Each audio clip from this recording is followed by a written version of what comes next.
Fitness നേടാനും വേണ്ടിയിട്ട് നമ്മളടുത്തേക്ക് workout ചെയ്യാൻ ആളുകൾ വരും. അതുപോലെ തന്നെ നമ്മൾ പുറത്തുനിന്ന് കാണുന്നതാണ് ഇവർക്ക് പെട്ടെന്ന് വെയിറ്റ് കുറയണം, അല്ലെങ്കിൽ പെട്ടെന്ന് റിസൾട്ട് നേടണം, അല്ലെങ്കിൽ പെട്ടെന്ന് ഇതിലൊരു മോചനം നേടണം. പൊതുവേ അതൊരു നല്ലൊരു സയൻസ് അല്ല. കാരണം എന്താണ്, ഇത് നമുക്ക് എങ്ങനെയാണോ നമുക്ക് വന്നത് ഇന്നാക്റ്റീവായിട്ടും റോങ് ഫുഡ് കഴിച്ചിട്ടൊക്കെ നമ്മൾ ഇതിലെത്തിയത്. അപ്പം നമ്മൾ ഇതിന് ഒരു സയൻസ് ഉണ്ട്. നമുക്ക് അതിൽ നിങ്ങൾ എത്തിയത് എങ്ങനെയാണോ അതുപോലെ തന്നെ ഇത് ഇറക്കിക്കൊണ്ടുവരാനല്ലേ നല്ല ഫിറ്റ്നസ് നേടാനൊരു സയൻസ് ഉണ്ട്. അപ്പോൾ അതിൻ്റെ അകത്ത് നമ്മൾ തന്നെ കൺസിസ്റ്റൻസി അല്ലെങ്കിൽ വളരെ സ്ലോ ഇതില്ലാതെ പോകും. സ്ലോ എന്ന് വെച്ചാൽ കൊല്ലങ്ങളോളം ടൈമിൽ എടുക്കരുതെന്നല്ല. സ്റ്റാർട്ടിങ്ങിൽ എന്തുണ്ടാവും, നമുക്ക് ഒരു 1 മന്ത് കൊണ്ട് ഒന്ന് ഒരു ടാർഗറ്റ് ഇട്ടിട്ട് ഒരു 10 കിലോ കുറയുക, 15 കിലോ കുറയ്ക്കുക, 20. അത് ചിലപ്പോൾ നമ്മുടെ സമൂഹത്തിൽ കണ്ടുവരുന്നുണ്ട്. ഇപ്പോൾ നമ്മളോട് തന്നെ നമ്മൾ പല ആളുകളും ആ ഒരു ഇൻറ്റൻറ്റിൽ വരും. പക്ഷെ അത് അത്ര നല്ലതല്ല എന്നാണ് നമുക്ക് കിട്ടിയ ഇൻഫർമേഷനും സയൻസ് പ്രകാരം. അപ്പോൾ ഇത് ചെയ്യേണ്ട രീതി എന്താണ്, എങ്ങനെയാണോ നിങ്ങൾ വെയിറ്റ് കയറിയത് അതുപോലെ തന്നെ നിങ്ങൾ ഇറക്കണം. അപ്പോൾ നമ്മൾ ചെറിയ രീതിയിലുള്ള നമ്മളെ ബേസിക് ആളുകളാണെങ്കിൽ ചെറിയ രീതിയിൽ നമ്മൾ എന്ത് ചെയ്യണം, നമ്മൾ ഫിസിക്കൽ ആക്ടിവിറ്റി സ്റ്റാർട്ട് ചെയ്യുക, നിങ്ങൾക്ക് അനുയോജ്യമായുള്ള ഫിസിക്കൽ ആക്ടിവിറ്റി. അതുപോലെ തന്നെ നമ്മളെ ഫുഡ്, ഇപ്പോൾ കഴിക്കുന്ന ഫുഡ് വലിയൊരു മാറ്റം ഫസ്റ്റ് നിങ്ങൾ വരുത്താൻ നിൽക്കരുത്. അത് വരുത്തി കഴിഞ്ഞാൽ നമുക്ക് മെൻ്റൽ പ്രശ്നം വരും, അല്ലെങ്കിൽ നമുക്കൊരു വല്ലാത്തൊരു അവസ്ഥ വരും. എല്ലാം കൂടെ മുന്നോട്ടേക്ക് കൊണ്ടുപോകാനുള്ള ഒരു സ്ട്രെസ്സായി മാറും അത്. അപ്പോൾ അതിനെക്കാട്ടി ഏറ്റവും ബെറ്റർ നിങ്ങൾക്ക് അനുയോജ്യമായുള്ള ചെറിയ ആക്ടിവിറ്റി, ഒരു ഹാഫ് ആൻ അവറിന് തുല്യതയുള്ള ആക്ടിവിറ്റി ഫസ്റ്റ് കണ്ടെത്താം, ഫസ്റ്റ് 1 മന്തോളോ അല്ലെങ്കിൽ ഒരു 3 ആഴ്ച പോലെ. അതിൻ്റെ ശേഷം നിങ്ങൾ അതിൻ്റെ ഗ്രാജുവലി ആ ആക്ടിവിറ്റിനെ ഇൻറ്റൻസിറ്റി കൂട്ടി വരാം നിങ്ങൾക്ക് അനുസൃതമായിട്ട്. അതിൻ്റെ കൂടെ തന്നെ നിങ്ങൾ എന്ത് ചെയ്യുക, ഇപ്പം കഴിക്കുന്നതിൻ്റെ ഫുഡിൻ്റെ പേഴ്സൻറ്റേജ് കുറക്കുക. ഒരു 10 മുതൽ 15% വരെ പേഴ്സൻറ്റേജ് കുറക്കുക. ചെറിയ രീതിയിലുള്ള ഷുഗർ കട്ടിങ് സ്റ്റാർട്ട് ചെയ്യുക. പിന്നെ പ്രോസസ്ഡ് ആയ ഫുഡ്, ബേക്കറി ഐറ്റംസ്, മൈദ അടങ്ങിയ ഫുഡുകൾ, നമ്മൾ അമിതമായുള്ള ഓയിലിൽ നമ്മൾ ഡീപ് ഫ്രൈ ചെയ്യുന്നത്, ഇതിൽ നിന്നൊക്കെ നമുക്ക് എന്ത് ചെയ്യുക, മാറ്റം കൊണ്ടുവരാം ഫസ്റ്റ്. എന്നിട്ട് എക്സ്ട്രാ ആക്ടിവിറ്റി പതുക്കെ നമ്മൾ നടത്തും. ചെറിയ രീതിയിലുള്ള പുറത്തേക്ക് എന്തെങ്കിലും സാധനം മേടിക്കാൻ പുറത്തേക്ക് പോകുന്നത്.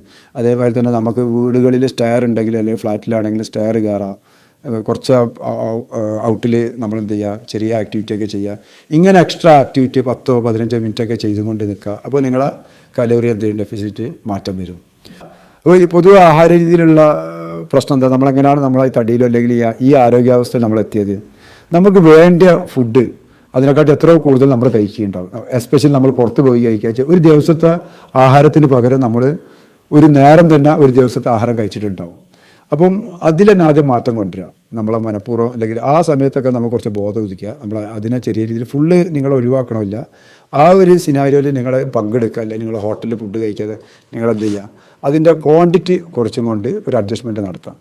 അത് അങ്ങനെ ഒരു ഹാബിറ്റ് ഒരു 1.5 മന്തിൻ്റെ ശേഷം നിങ്ങൾ വേറൊരു മോഡിലേക്ക് പോവാം. ഇത് ഇങ്ങനെയുള്ള പോയി കഴിഞ്ഞാൽ നിങ്ങൾക്ക് അത് ലാസ്റ്റ് ചെയ്യും. നിങ്ങൾക്ക് ആ ഒരു മാറ്റം വളരെ എന്താ പറയുക, നല്ല രീതിയിൽ ലോങ് ലൈഫിൽ നിങ്ങൾക്ക് മാറ്റം അത് കൊണ്ടുപോകാനും പറ്റും ചെയ്യും.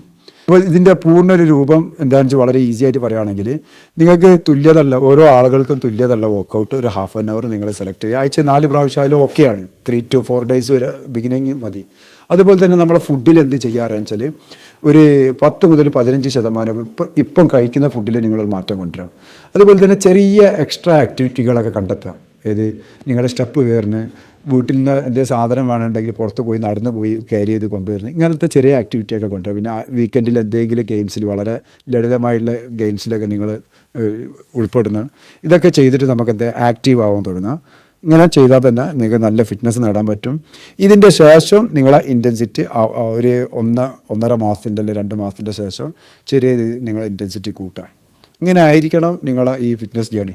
പിന്നെ നമ്മളെ ലൈഫിൻ്റെ ഭാഗമാക്കുക. നിങ്ങൾ എപ്പോഴും പോയിട്ട് ജിമ്മിൽ പോയിട്ട് വലിയ വെയിറ്റ് എടുക്കുക, അല്ലെങ്കിൽ ഹൈ ഇൻറ്റൻസിറ്റിയിൽ കളിക്കാമെന്നില്ല.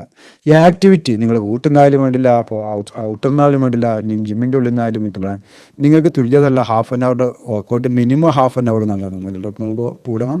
ഗ്രാജുവലി വലിയ സിവിയർ ആയിട്ടുള്ള പ്രശ്നങ്ങളും കാര്യങ്ങളും ലൈഫ് സ്റ്റൈൽ ഡിസീസസിൽ വലിയ എന്താ പറയുക അളവ് വ്യത്യാസം ഉണ്ടെങ്കിൽ ഡോക്ടറെ നിർദ്ദേശപ്രകാരം മാത്രം നിങ്ങളുടെ വർക്കൗട്ടിൻ്റെ ഇൻറ്റൻസിറ്റി എന്ത് ചെയ്യുക, നിങ്ങൾ ക്രമപ്പെടുത്താം. എന്താ വെച്ചാൽ വർക്കൗട്ട് നിർബന്ധം, ഏത് ഡോക്ടറും ആദ്യം പറയുന്നത് വർക്കൗട്ട് ആക്ടിവിറ്റി ചെയ്യാനായിരിക്കും. പക്ഷേ അതിൻ്റെ ഇൻറ്റൻസിറ്റി നിങ്ങളുടെ സിറ്റുവേഷൻ അനുസരിച്ചിട്ട് മാത്രമായിരിക്കണം നിങ്ങൾ മുന്നോട്ട് കൊണ്ടുപോകേണ്ടത്. ഇതുപോലുള്ള ഫിറ്റ്നസ് ടിപ്സും വീഡിയോസിനും വേണ്ടി നിങ്ങൾ ഷെയർ ചെയ്യുക. അതുപോലെ തന്നെ നമ്മളെ ചാനൽ സബ്സ്ക്രൈബ് ചെയ്യുക.